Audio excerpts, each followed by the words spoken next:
I know we had an issue of delayed salaries, which is, somebody said, it is the first time that we are having delayed salaries. Yes, it is the first time we are having delayed salaries. But it's also the first time we are having such monumental debts. I want to assure the country that that is managed. We have turned the corner. All I assure the country is this, the commitment I made that we are not going to borrow money to spend on recurrent expenditure, including salaries. That is the position of the government of Kenya. We will not do that. We will look for our taxes, and I want to commend the Kenya Revenue Authority for what they are doing. They are today at 95% of their commitment. Thank you, Madam Acting Commissioner. They are doing a wonderful job in a very difficult terrain where we have experience of people who are not used to paying taxes. But we have said that this is no longer going to be the animal farm. All of us are going to pay. So again, let me say that that is now behind us. We are moving in the right direction, but to assure the country that we will not continue the old tradition of borrowing money to pay recurrent expenditure, to pay salaries. We are going to pay salaries from our own resources. We are going to carry out our recurrent expenditure using our own resources, and we have moved our fiscal deficit to 5.7%. Our target is to take it to 5% next year and 4.4% the following year, so that we can work within the parameters of the resources that we can raise as we grow our own tax revenue. I have also instructed the Treasury to look at all the taxes, to have a tax review of all the taxes. There are some taxes we certainly are going to reduce in the coming budget, because some of the taxes are punitive and they actually encourage more dodging than paying and compliance, so that we can make it much more easy for citizens, corporates, and all the people that work with us to comply with taxes. Institutionalizing performance management is both desirable and rational. This is the rationale behind the decision to assign the government's performance contracting mechanism to the Public Service Performance Management Unit in the Office of the Prime Cabinet Secretary, and I am confident that we shall all begin to experience considerable improvement in public service delivery. As we hold the rest of public service to account on this matter, I will definitely hold the Honorable Musalia Mudavadi also on a performance contract to make sure that this actually happens. I also know that the institutionalization of performance management in government is going to be further anchored in a clear policy framework through the Public Service Performance Management Bill, once it undergoes the necessary developments in readiness for legislation in our parliament. In keeping with our digital agenda, I am delighted to note that the government of Kenya has made progress in developing the government online performance contracting information system.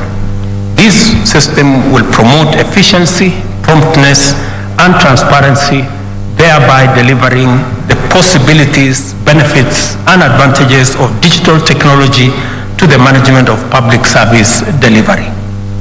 A result-oriented, effective coordination and commitment to go beyond the extra mile must be the new features of our approach to service delivery. Let us each do our part in strengthening a performance culture through the public service. To do this, let us eradicate all practices of sabotaging and discouraging high standards of performance in public service, and instead motivate, reinforce, encourage, and support them. Let us also remember that the performance management mechanism is one more platform on which Kenyans will subject our servants to intense scrutiny and align our conduct accordingly. Let me say here again to thank the Senate and National Assembly for acceding to my request that we provide a platform where the people's representatives sitting in Parliament can interrogate our administration by affording a platform for cabinet secretaries to be able to answer questions directly in Parliament. And I am happy that that process is going to begin tomorrow, so that cabinet secretaries can get to the floor of the House, answer questions from the people's representatives, explain our actions, and create a better interface between the executive and the legislature in a mechanism that ensures greater accountability of the government of Kenya, because I am a very strong believer in accountability. It is the same reason that hopefully through the bipartisan process we can also get our opposition away from street battles and also afford them an opportunity with a leader of opposition infrastructure funded by the government of Kenya, again, to perform their function of holding government to account. We have absolutely no issue. In fact, accountability works best for everybody. Accountability is best when it is anchored around institutions. That's why the institution of Parliament will hold our executive to account.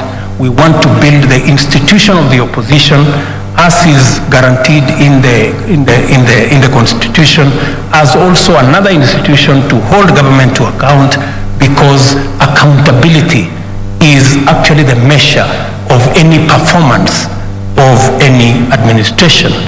And I hope that this will be part of the outcomes of the engagement, the bipartisan engagement that we have now agreed on, so that we can move our friends in the opposition from running battles in the streets, unnecessarily destroying people's property, creating chaos and anarchy, back to a civilized place where we can engage constructively and be able to hold the institutions to account. That we are better off with institutions, building institutions that will assist us take the country forward, rather than having running battles in the streets with sophoриas on top of heads. The annual performance evaluation results to be released today will form the benchmark for performance in subsequent contracting cycles. Against this, it will be reasonable for Kenyans to expect incrementally enhanced performance in the spirit of continuous improvement. Similarly, time has come for us to brace ourselves and be ready to embrace the discussion and feedback, compliments and criticism, praise and condemnation